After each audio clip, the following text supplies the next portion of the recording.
capítulo 2, comenzamos hoy, versículos 1 al 3, los 3 primeros versículos.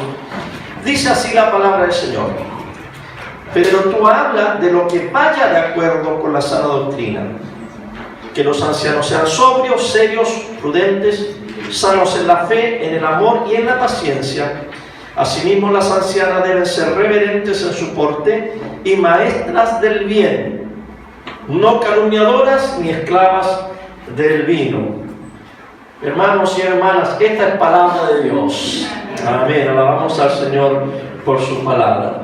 Vamos a hablar de 3 tipos de personas en la iglesia en estos 3 versículos. Vamos a hablar de los maestros, vamos a hablar de los hombres maduros y vamos a hablar de las mujeres maduras. Comencemos hablando de los maestros. Dice aquí: pero tú hablas de lo que vaya de acuerdo con la sana doctrina. Hay personas en la iglesia que tienen que enseñar, y eso se llama maestros. Los que enseñan son los maestros. Ahora nos preguntamos, ¿qué es lo que tienen que enseñar? Dice Pablo, la sana doctrina. Pero aquí tenemos un error de concepto. Generalmente creemos que la sana doctrina, entre comillas, es una lista de creencias, como un catecismo, como un credo, como una declaración doctrinal. ¿Para qué? Para dejar bien en claro lo que nuestra iglesia cree, en contraposición a la iglesia que está en la otra vereda, allá al frente, por ejemplo, o aquella denominación, o aquel grupo. Pensamos que eso es la sana doctrina. Tenemos que entender qué es lo que es sana doctrina o cómo nosotros vamos a interpretar la palabra de Dios. Han estado recibiendo las meditaciones que el pastor Brian Zahnd ha hecho en inglés, que yo las he ido traduciendo y poniendo en el Facebook y las mandamos por WhatsApp. ¿Verdad que están muy buenas? Son cortitas, ¿las han estado leyendo? Sí. Bueno, el día 9, el martes 9, el pastor escribió esto, de este difícil tema de la Biblia y de cómo interpretamos la Biblia. Él escribió allí, si quiere usted después lo vuelve a ver, y basó todo en la cruz. Se lo voy a leer porque es cortito. Dice: la Biblia es un tremendo libro y a veces difícil de entender. La Biblia es un texto sagrado e inspirado que debe ser interpretado, y las opciones interpretativas son innumerables. Necesitamos encontrar una manera de centrar nuestra lectura de las Escrituras. Tenemos que encontrar el centro interpretativo y leer el resto de las Escrituras desde ese punto de vista. ¿En dónde centro mi lectura de las Escrituras? En el Nuevo Testamento, en los Evangelios, en las palabras de Jesús, en la cruz. Fíjese cómo el foco se va, como la lupa, ¿verdad? Se va achicando hasta dónde interpreto yo, de dónde saco yo mi análisis para entender la Escritura. En primer lugar, no del Antiguo Testamento, sino del Nuevo. Pero no de todo el Nuevo, sino de los Evangelios. Pero no solo de los Evangelios, sino en las palabras que aquellos que tienen la Biblia con rojo, ¿verdad? Las palabras de Jesús. Las palabras de Jesús, los rojos salen. Pero no solo los rojos, miren cómo voy achicando, sino que las palabras que Jesús dice en un lugar. ¿Cuál es ese lugar?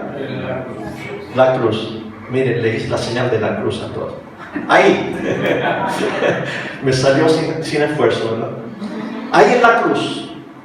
De allí nosotros interpretamos todo el mensaje de Dios. Dice el pastor Zahnd: mi centro interpretativo de la Biblia está justo ahí. ¿Pero dónde allí? Acuérdense que Jesús en la cruz dijo 7 frases que muchas veces hay iglesias que las predican el Viernes Santo, el culto de las 7 frases de Jesús, las 7 palabras. Pero de las 7 palabras hay una frase que es mi centro interpretativo, y dice el pastor Brian Zahnd, es este: Padre, perdónales porque no saben lo que hacen. No hay nada más central para mi comprensión de Dios que esto. Dios es como Jesús. Dios siempre ha sido como Jesús. Nunca ha habido un momento en que Dios no ha sido como Jesús. No siempre lo supimos, pero ahora lo sabemos. Amén. Así que volviendo al tema de Tito, cuando le dicen predica la sana doctrina, ¿cuál es la sana doctrina? ¿Cuál iglesia tiene la verdad? ¿Cuál iglesia tiene la doctrina correcta? La doctrina correcta y la verdad correcta es todo lo que ha dicho Jesús. Y todo lo que leemos de la Biblia lo interpretamos a través de lo que Jesús, que es la palabra de Dios, ha dicho. Amén. Vamos entonces ahora a las cualidades de los maestros. ¿Qué deben hacer? Primero, deben enseñar con exactitud. Primera Timoteo. O sea, el mismo Pablo que le enseña a Tito también enseñó a Timoteo y le dice: cuando fui a Macedonia te rogué que te quedaras en Éfeso para que mandaras a algunos que no enseñaran una doctrina diferente ni prestaran atención a fábulas y genealogías interminables que acarrean disputas más que la edificación de Dios, que es por la fe. Y ahora te encargo lo mismo.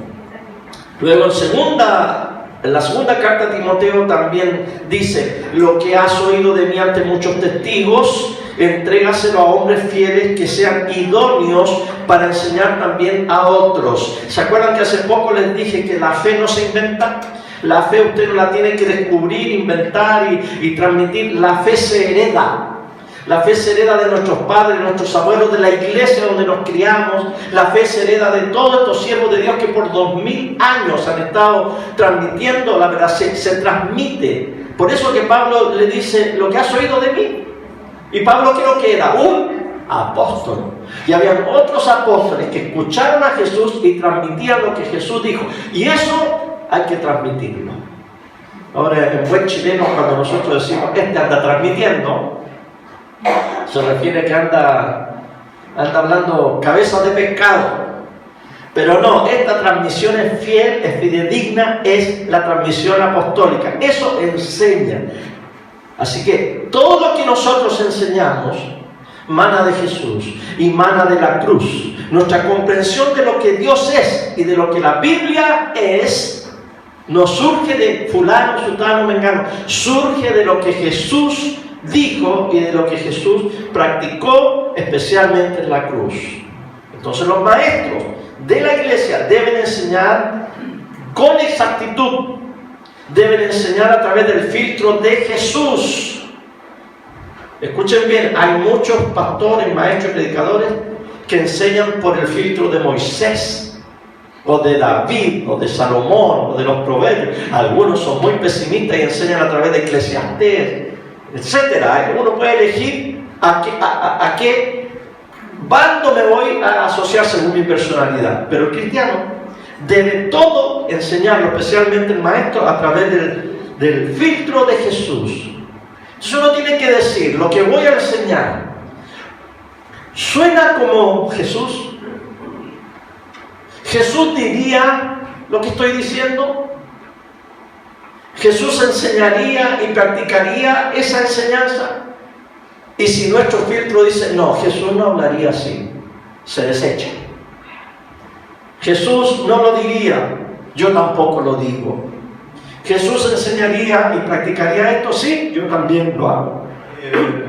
En la historia, ¿se acuerdan que uno se confundía porque el pueblo de Israel mataba a otras naciones y mataba a los caballos? Por eso que había que parece que está muy afligida. ¿Por qué mataban a los caballos? ¿Qué tienen que ver los caballos en esto? Entonces mataban a hombres, mujeres, niños, incendiaban y se nos hacía un conflicto hoy. ¿Cómo es posible que Dios haga eso? Entonces, ¿cómo interpretamos eso? Miren un ejemplo. ¿Cómo lo interpretamos hoy? A través de Jesús. ¿Jesús mataría caballos? ¿Jesús mataría hombres y mujeres? ¿Jesús mandaría incendiar ciudades? No. Entonces, ¿mi interpretación cuál es? ¿El Antiguo Testamento o la historia que ellos escribieron? No, mi interpretación es Jesús. Jesús no lo haría, yo no lo hago y yo no lo enseño. Amén. Y el pueblo de Dios dice amén. Amén. Así que entendamos esto, que debemos enseñar con exactitud a través del filtro de Cristo. Santiago 3, buen consejo. ¿Y sabe por qué es buen consejo lo que voy a leer ahora? Porque yo creo que aquí no, pero en otras iglesias, en otras comunidades de fe, se acostumbra a que la aspiración máxima de la gente es pararse detrás del micrófono, así como estoy yo. Algún día yo voy a llegar allí. Claro, me va a tocar algo, voy a tener que primero ayudar, estar en la computadora, tocar la guitarra, servir el café, hacer el aseo, y de ahí me van a poner a cargo de un ministerio, quizás después voy a ser diácono, después voy a ser anciano, pero algún día voy a estar detrás del micrófono, voy a enseñar. Yo sé que en otras partes, aquí no, pero en otras partes sí. Es típico porque los púlpitos, las plataformas, las luces son muy atractivas para el que se para aquí a enseñar. Y más encima, la gente le hace caso a uno. Pero ¿qué es lo que dice el apóstol Santiago? Capítulo 3, versículo 1. Hermanos míos, no se convierta la mayoría de ustedes en maestros. Bien sabe que el juicio que recibiremos será mayor. Nos gusta que nos escuchen y todo, pero no pensamos en el juicio. El que mucho habla, mucho yerra o hierra, mucho se equivoca. Porque yo me puedo equivocar en decir hierro o hierro o perro. Ya me están juzgando ustedes. Como ayer, cónyuge o cónyuge. El que mucho habla, mucho se equivoca. Por eso dice Pablo, bien saben que el juicio que recibiremos será mayor. Así que es mejor escuchar, es mejor recibir la enseñanza y tener misericordia de los que Dios nos ha llamado a enseñar, porque el juicio será mayor. Otra característica de los maestros: deben vivir con fidelidad. Tito, más adelante le dice, Pablo a Tito le dice: preséntate tú mismo en todo como ejemplo de buenas obras y muestra la enseñanza, integridad y seriedad, con palabras sanas e irreprochables, de modo que el adversario se avergüence y no tenga nada malo que decir de ustedes. Hoy, los adversarios de los ministros del Evangelio tienen mucho malo que decir de nosotros, y con razón.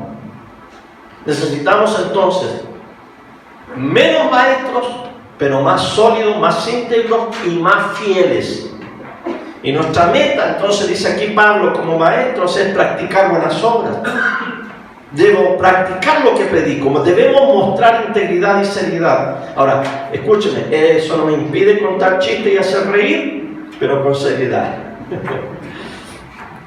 La manera de hablar, dice, tiene que ser sana e irreprochable. Entonces, de eso estamos hablando, de los maestros. Tenemos más maestros aquí en la iglesia.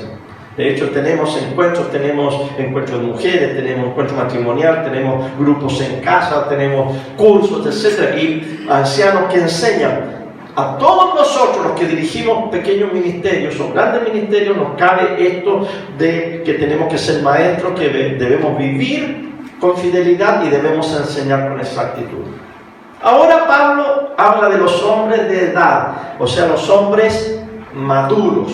Los hombres que están aquí, escuchen, esposas, no peguen muchos codazos mientras yo hablo ahora. Dice aquí, versículo 2, el versículo 2 dice que los ancianos, entonces cuando habla de los ancianos, habla de los presbíteros, de los hombres de edad, 40, 50 para arriba, sean sobrios, serios, prudentes, sanos en la fe, en el amor y en la paciencia. En el Nuevo Testamento se usa la palabra anciano o presbítero también para los líderes de la iglesia. De aquí pienso yo que todo hombre que esté con nosotros sobre los 50 años debería estar calificado para ser un anciano de la iglesia, para ser líder de la iglesia. ¿Ustedes han oído la palabra presbicia? ¿Qué es lo que es?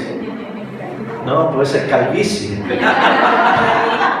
Ahí está, anda ahí cerca, era un poquito más abajo. La presbicia es cuando a cierta edad o nos alargamos las manos o nos compramos anteojos mejor, ¿verdad? ¿Por qué pasa eso? Viene de la palabra ancianidad. Presbítero, presbicia. El presbítero, o sea, el anciano, tiene problemas de mirar claramente. Entonces la presbicia viene de ahí, de esa palabra presbítero, porque envejecemos. El liderazgo de la iglesia entonces recae sobre hombres de edad ya maduros.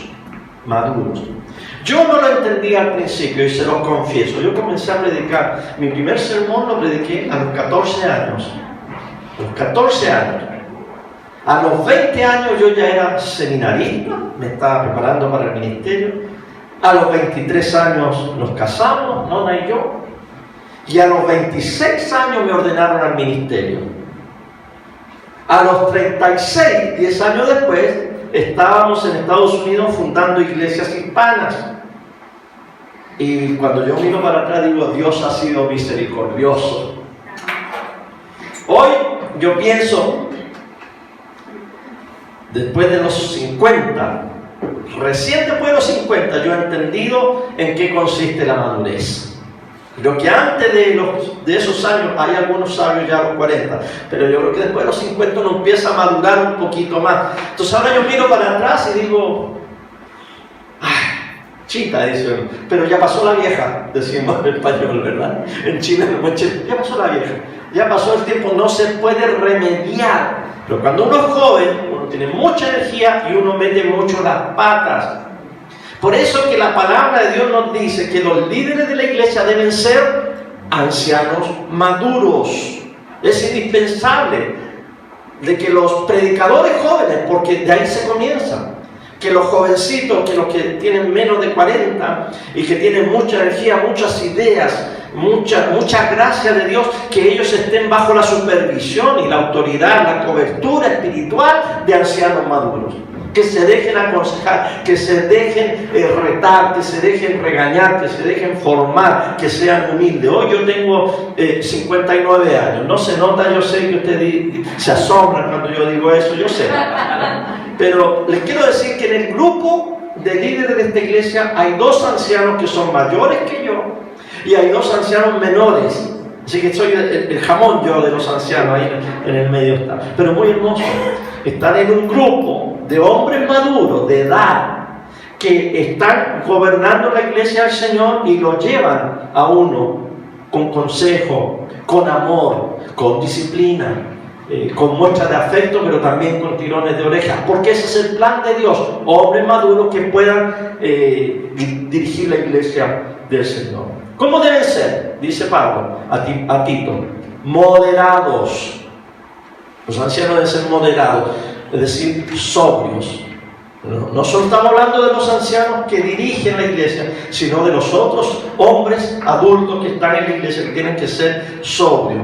La sobriedad y la moderación no se logra a los 19, ni a los 20, ni a los 30. Se logra después de un tiempo largo. Se logra con los años. Así que tenemos que nosotros honrar los años como cristianos. No como la sociedad que lo tratan a la gente, los tratan de viejos, retrógrados, pasados de moda, etc. Hay tanto adjetivo negativo para los hombres de edad. En la iglesia es al revés. Aquí nosotros honramos a los hombres que han dado buen testimonio en su vida a través de los años. Dice Pablo que también tienen que ser dignos de respeto. ¿Cómo se gana el respeto? El respeto se gana cuando uno lo siembra desde jovencito. Gálatas 6:7, Pablo le dice a los Gálatas, no se engañen, Dios no puede ser burlado. Todo lo que el hombre siembre, eso también cosechará. Por eso es una vida larga. Cuando uno puede entonces empezar a ver los frutos de algo que uno constantemente y con mucha paciencia sembró a través de los años.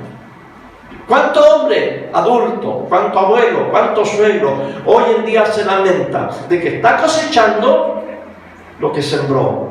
No sembró unidad en la familia, no sembró buen ejemplo y ahora nomás agacha el moño y acepta el resultado de lo mal que hizo en sus años de juventud. Por eso que los hombres cristianos, los ancianos cristianos tienen que lograr ser dignos de respeto. También dice Pablo aquí que tienen que ser sensatos.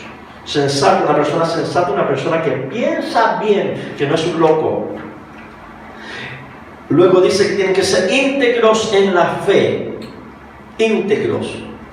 Efesios 4:14, ya no seamos niños fluctuantes, arrastrados para todos lados por todo viento de doctrina. Es verdad, hay un tiempo en que uno se encandila con ideas nuevas, con formas nuevas de hacer iglesia, ideas nuevas por ahí surgen, y a medida, es decir, los que son antiguos aquí pueden ver la historia de la iglesia. Aquí en Chile puede uno ir señalando, este era el tiempo en que esta moda salió, después pasó esa moda y empezó esta otra moda, y después bajó esa moda y después vinieron esto, que de repente eran las iglesias grandes, después eran las iglesias chicas, después fueron los grupos en casa, después fue el movimiento de los G12 y ya pasó, y después el celular, el celular, no el del teléfono, sino la célula, sí, la iglesia celular de los teléfonos. Y ahora estaba diciendo yo a la nona que y amigos de afuera me preguntan, cuéntame de Chile, ¿cuáles son las iglesias que hoy están floreciendo y que son buenas iglesias en Chile? Yo estoy medio conectado y no he podido dar una respuesta, pero el otro día le dije a la nona, recibo tan buenas noticias de la iglesia La Viña, que en todas partes hay viñas, y yo sé por qué Chile es un país vinícola, ese nombre ha sido muy bueno. Vamos a ponerle la iglesia La Uva, a lo mejor así crecemos, ¿verdad? Entonces, gloria a Dios por esa iglesia, porque está alcanzando gente, pero puede ser que en 10 años más sea otro tipo de iglesia. Pero cuidado, algunos de esos movimientos, algunos de esos hombres que Dios levante para predicar la palabra, por allí no sean íntegros en la fe, tengan fama, tengan arrastre, tengan un discurso que quebranta, que rompe y que atrae. Pero el hombre de Dios, dice aquí, tiene que ser íntegro en la fe y no debe ser arrastrado por todo viento de doctrina. Vamos para allá, porque por allá, me acuerdo cuando Manolito y yo éramos más jóvenes, una vez me llevaste a una casa antigua en el centro de Santiago. Claro, nosotros éramos de la Iglesia de Cristo Metropolitana, pero igual nos arrancábamos, él se arrancaba más que yo, porque allí había palabra, allí había profecías, se estaban manifestando, ¿no? Así que íbamos a chismear, ¿no? A ver qué es lo que pasaba, porque andábamos con sed, con deseo de encontrar algo que nos hiciera edificar. Es bueno ese deseo, pero cuidado. No vayan a ser vientos de doctrina que nos lleven un día para allá y otro día para acá. El hombre de Dios debe ser íntegro en la fe y debe practicar el amor. Practiquen el amor. El amor no se enseña solamente, no se estudia solamente, no se predica solamente. El amor se practica. Y es mejor practicarlo que andarlo proclamando. Y eso deben ser los hombres ancianos maduros de la iglesia. Y por último dice aquí este pasaje que sean constantes, o sea, que aguanten, que sean fieles, que duren mucho tiempo, que no se enojen y se vayan y que tengan la mecha corta, decimos aquí, ¿verdad? Que les pareció mucho el sacrificio. No, esto es de largo plazo. Fíjese que esta iglesia, ¿sabe cuántos años lleva esta iglesia? Dígamelo. Más de 2000 años. ¿Ah? 2000 años. 2000 años. Bueno, yo pensaba que llevaba 1 año y medio, 2 años, 3 años. No, esta es una expresión, pero nuestra iglesia lleva 2000 años de existencia. Ahora, en 2000 años hay que tener paciencia para ir formándose, para ir extendiéndose. Así que, hermano, nuestro plazo es largo, no es corto. Y para eso tenemos entonces que ser constantes. Mateo 10:22, ahí Jesús les dice: por causa de mi nombre todo el mundo los odiará, pero el que resista hasta el final será salvado. Esto hay que mantenerlo hasta el final.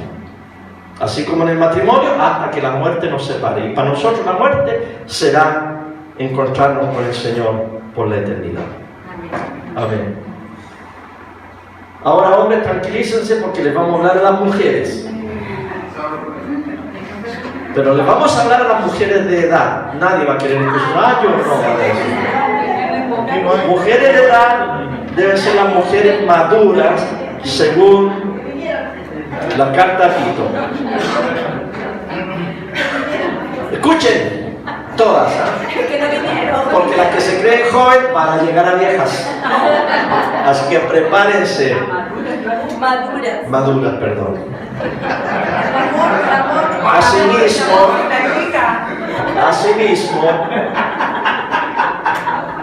cuando decimos asimismo, es como así como los hombres ancianos y maduros, asimismo, las mujeres, las ancianas deben ser reverentes en su porte y maestras del bien. Presbíteras. Es el mismo adjetivo para el hombre que para la mujer. Una mujer de edad madura. Cuando hablamos de la iglesia, el otro día en el grupo en casa, alguien preguntó si estaríamos disponibles, abiertos a nombrar ancianas en la iglesia. Es un tema delicado, porque yo les dije que el término para ancianos que dirige la iglesia va más al masculino, pero los tiempos han cambiado. Dije, yo no me opongo a que haya mujeres que puedan también formar parte del liderazgo de la iglesia, siempre y cuando estén bajo una cobertura mayormente masculina. ¿Por qué razón digo esto? Porque cuando yo leo el Nuevo Testamento, yo veo mujeres que tuvieron liderazgo y enseñaron. Priscila fue una de ellas que junto a su marido, que se llamaba Aquila, eran maestros de la palabra. Hay una mujer que se llama Febe y es presentada como una diaconisa, tenía un cargo en la iglesia. Y es más, hay una que se llama Junias, que al final de la carta de los romanos Pablo la saluda. Era una mujer que vivía en Roma y la cataloga como una mujer principal entre los apóstoles. Quiere decir que era una mujer que tenía un nivel que le llegaba como al nivel de los apóstoles. Así cuando yo veo el Nuevo Testamento, veo que pudiera haber la posibilidad de que mujeres fueran ancianas o que dirigieran la iglesia. Pienso yo que la historia de la iglesia y el Nuevo Testamento nos podría dar esa autorización. Y yo pregunto entonces, ¿quién entre nosotros podría ser una anciana? Una anciana. Bueno, en primer lugar, tiene que ser una mujer de cierta edad. Una mujer mayor, no debiera ser. Tendría que tener las cualidades de una anciana. Tiene edad, quizás puede ser una mujer viuda o una mujer divorciada por muchos años o una mujer casada que tiene un lindo matrimonio y el marido no está muy afecto al liderazgo, pero ella podría hacerlo, no sé, pero tiene que tener sabiduría y un testimonio tremendo y además el respeto de toda la congregación. Lo digo porque surgió esta interrogante. Pero aquí hay algunas cualidades que dice Pablo. En primer lugar, no sean calumniadoras. Efesios 4:25, Pablo dice: por eso cada uno de ustedes debe desechar la mentira y hablar la verdad con su prójimo, porque somos miembros los unos de los otros. Todos los cristianos.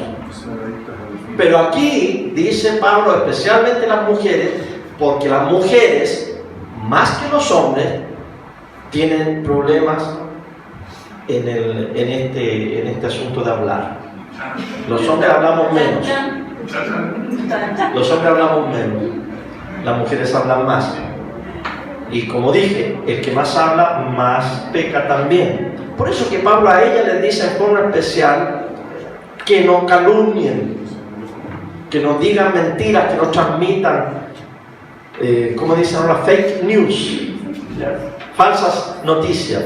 Hay un autor, me gusta mucho, Peterson es el apellido, que en un libro que él escribió acerca de 12 consejos para salir del caos de la vida, él aconseja: di siempre la verdad, o por lo menos no mientas. Es un buen consejo. Las mujeres son más comunicadoras que los hombres, por lo tanto son más proclives a pecar con la lengua. La versión Dios habla hoy en este pasaje no pone calumniadoras, sino que dice que no sean chismosas. Versión chilena: no sean peladores, alcahuetes, cabineras. Tienen buen español aquí. ¿Quedó clara? Cahuín es palabra mapuche. Claro, cahuín es mapuche, una mujer caminera es la que le gusta el cahuín, o sea. El entendido entiende, dice por ahí. No vamos a hablar más de esto. Mujeres, por favor, la palabra del Señor les insta a hablar la verdad y hablarla en amor. Otro punto, no sean adictas al alcohol. Otra versión dice no emborracharse. ¿Por qué? ¿Por qué Pablo diría esto? Es raro, ¿verdad? Que es raro que una mujer, sobre todo una mujer madura, presbítera, cristiana en la iglesia de la isla de Creta, donde está el obispo Tito, que Pablo le está diciendo que hay a las mujeres de ahí, de la iglesia, que no sean adictas al alcohol. O sea, yo a lo mejor aceptaría algo así, pero para las del mundo, no para las cristianas. ¿Cómo se atreve a ofender a las santas hermanas con este consejo? Por algo será. Si habla 5 veces, imagínate. Por último, miren, uno dice, ok, si vas a decir que las mujeres no tomen alcohol, díganselo a mejor a las cabritas de 18, 19 años, a las que andan en fiesta, a las que les gusta ir al happy hour. A esas sí, adviértele, porque ellas se están formando. Pero una mujer adulta, anciana de la iglesia, ¿le está diciendo eso?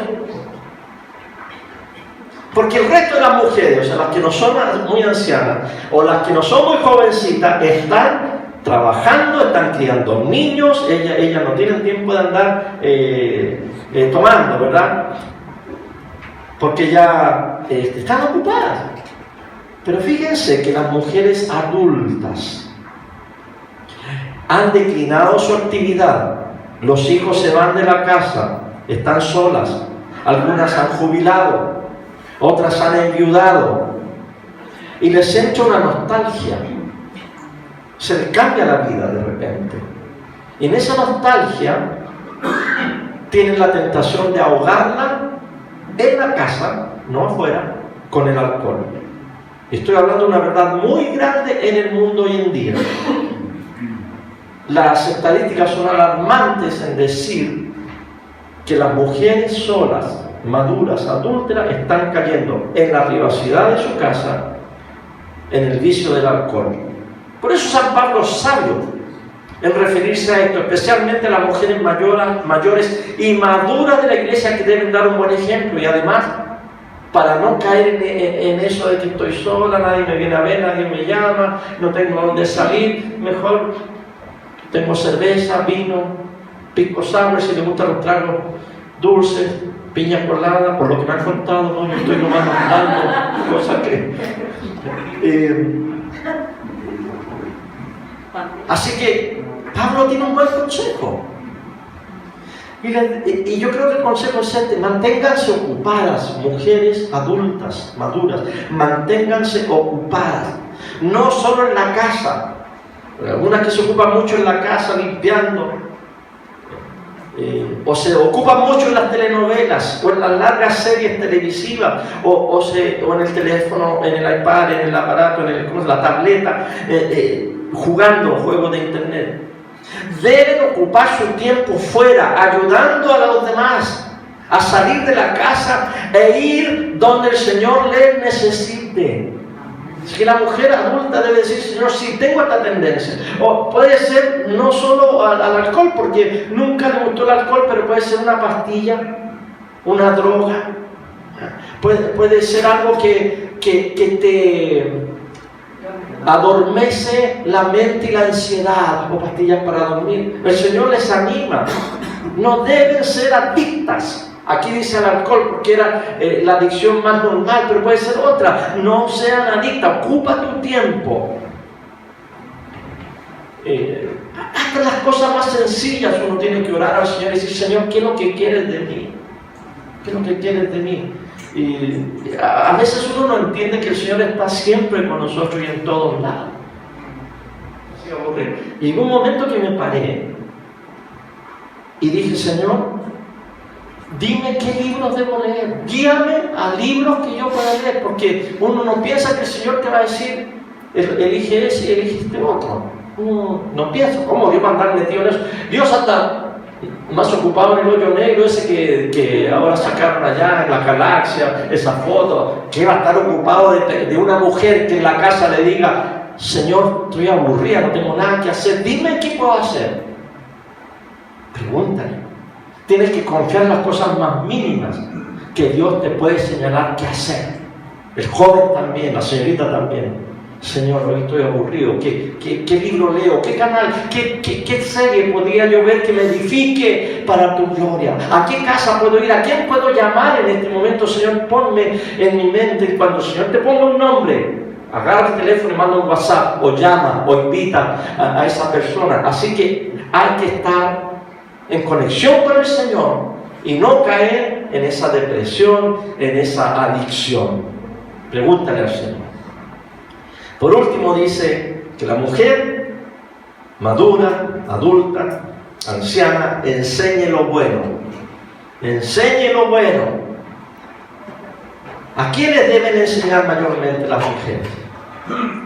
Mire, hay algunas mujeres que son eternas lolasaurias. Y como tal, toman la actitud de una lola. La lola siempre anda en la land, así, y siempre aprendiendo y siempre preguntando. Y la mujer joven nunca enseña, nunca aconseja. Ella nomás recibe consejos y ni eso, ni lo recibe a veces. Pero ya de cierta edad en adelante, y ustedes como mujeres se han dado cuenta que ya después de cierta edad hay señoritas, hay niñas, hay jóvenes que vienen a preguntarle cosas a usted.